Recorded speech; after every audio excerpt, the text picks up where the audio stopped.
Today's video is all about the numbers. Yes, we're going to look at November statistics for Bend and Sunriver because someone specifically asked me to cover Sunriver, so we'll do that today. And I'm going to look at what I predicted would happen this year, 2021, and see if I was right or not. And then we're going to make some predictions for 2022. So make sure you stay to the end and catch my predictions for the upcoming market in 2022.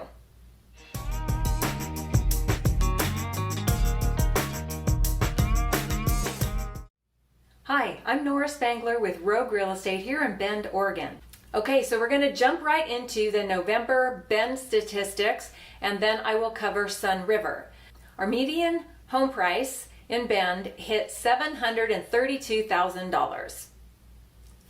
Now, that is a little strange because typically our home prices peak out sometime in the summer. So in May, our highest price was $715,000. So then it started to drop a little bit over the next few months, but in November it popped back up. So that tells you a few things about our market, that there are still so many buyers that want to buy, they are willing to pay the price, and it also speaks to our low inventory levels, which I'm going to talk about next.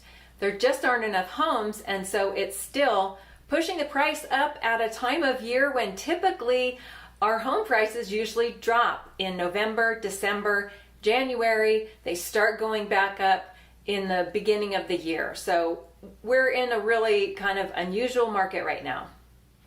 So what about inventory? Well, in Bend, our inventory at the end of November was less than 1 month.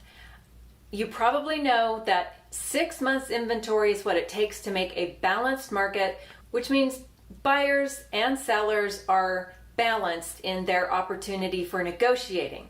Now, in a seller's market, when the inventory is so low, buyers, it's really hard for you. Not that we can't get you under contract for a good price. We just have to be smart. So that's why you need to work with a good realtor who will listen to you and help you get the home you want for a good price in any market.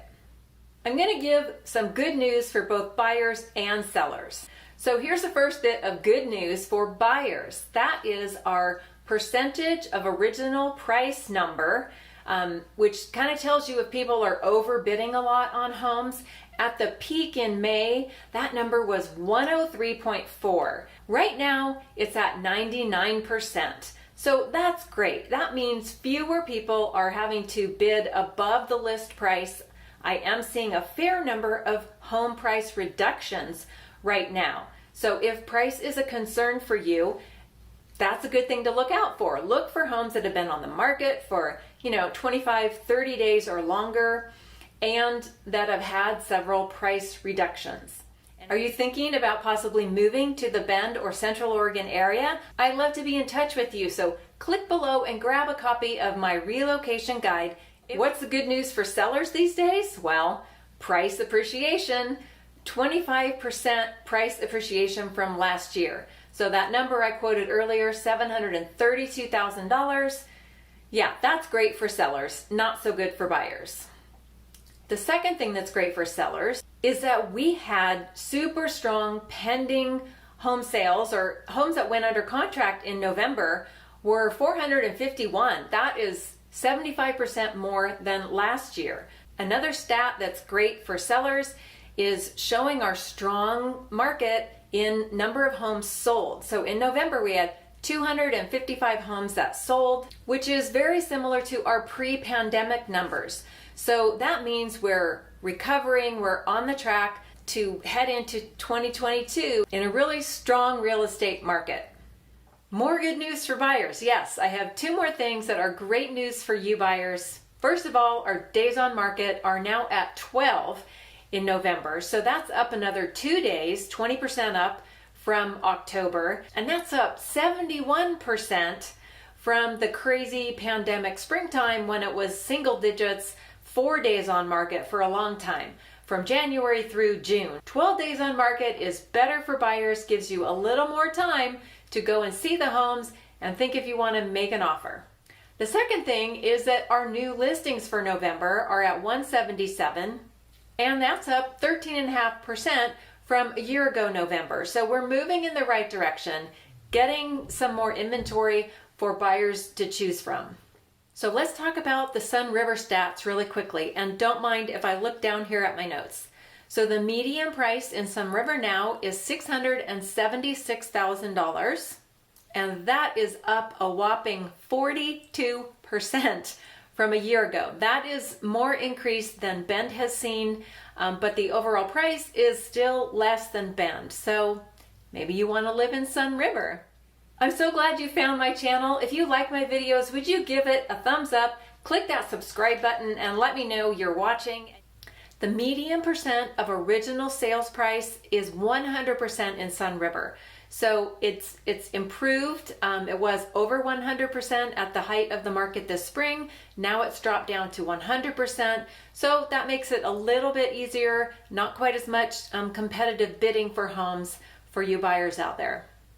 Inventory. Wow, this is bad news. They only have 20 homes for sale right now in Sunriver. That is down a whopping 64% from a year ago. So even the wintertime inventory is in poor shape in Sunriver. Not much to choose from.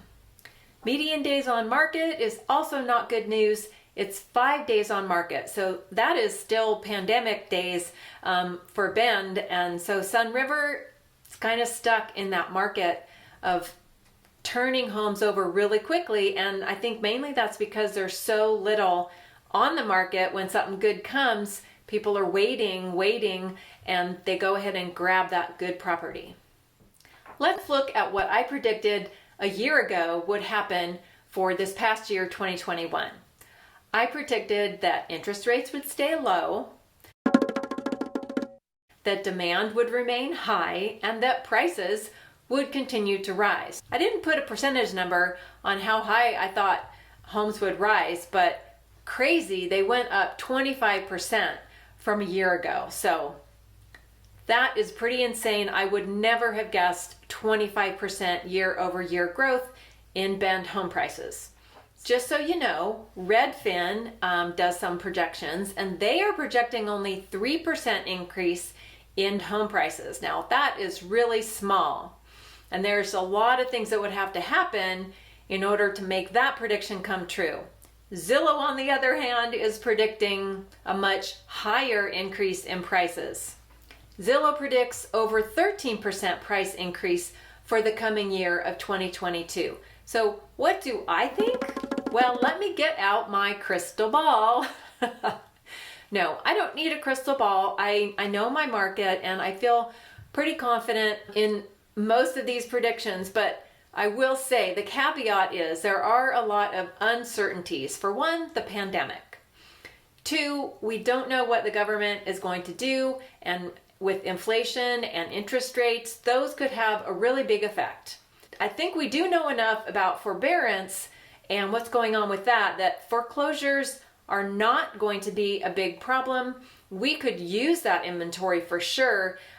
Being at 1 month inventory right now, we have a long ways to go to get to a balanced market at around 5 or 6 months supply. So if we got a bunch of foreclosures, honestly, I think it would just slow down the price growth. It's not going to reverse it, and it's not going to flood the market like it did in 2008. So you've waited long enough. Here are my predictions. I think interest rates will go up. I'm not going to say how high. Hopefully they'll stay under 4% because that's better for buyers. But if they go higher than 4%, I think it really could put a damper on what buyers are able to purchase. I think our prices are going to continue to rise. So honestly, if you're thinking about buying, if you're able to buy, I just say buy as soon as you possibly can when it's a good financial decision for you. Don't wait thinking there's going to be a crash next year. There is not going to be a crash. We have too much demand and too little supply to have a big crash. My guess or my estimate prediction for next year, prices going up, I will say it's going to be in the double digits, somewhere, I'm going to guess between like 12 and 15% by the end of 2022. So hand to God, hold me to it. we'll look back next year and see if I was right. I'm so glad you found my channel. If you like my videos, would you give it a thumbs up? Click that subscribe button and let me know you're watching. My channel has grown a lot over the past 2 years, and it's all because of you. I appreciate you, but I have room to grow. So please keep liking, subscribing, sharing, and watching my videos. And please comment and let me know what I can cover for you. What questions do you have about moving, buying and selling real estate in Central Oregon?